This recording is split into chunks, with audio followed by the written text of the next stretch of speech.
I'd gotten really sick, had a near-death experience back in 2006, and was in the hospital for 5 months, and they thought I was going to die. I proved them wrong.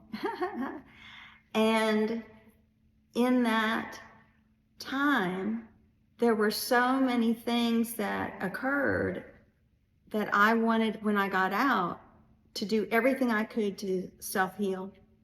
So I ended up going to a retreat, and it was a week-long retreat, and the fellow that was up on stage was identifying who had the worst illness or the worst disease, and then he got to cancer and then went through all these different types of cancer and ended up with bone cancer. And a gentleman stood up and came up on stage, and he weighed about 80 or 90 pounds.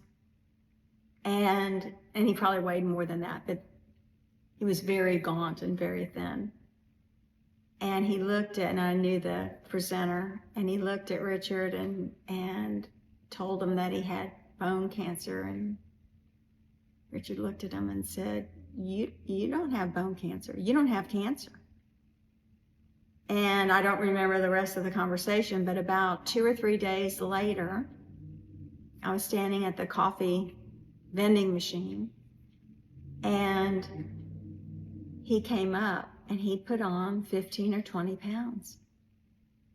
And I was amazed, but it very much anchored in me what the mind can manufacture. He read apparently all this about what bone cancer was, and he manifested it mentally. And so when he was told he didn't have it, he was able to clear a lot of it and put on weight and all of that. So just know that your mind is much more advanced and is an incredible manifestor, and you want it to manifest things that you want, not what you don't want. So that's my little 2 cents there.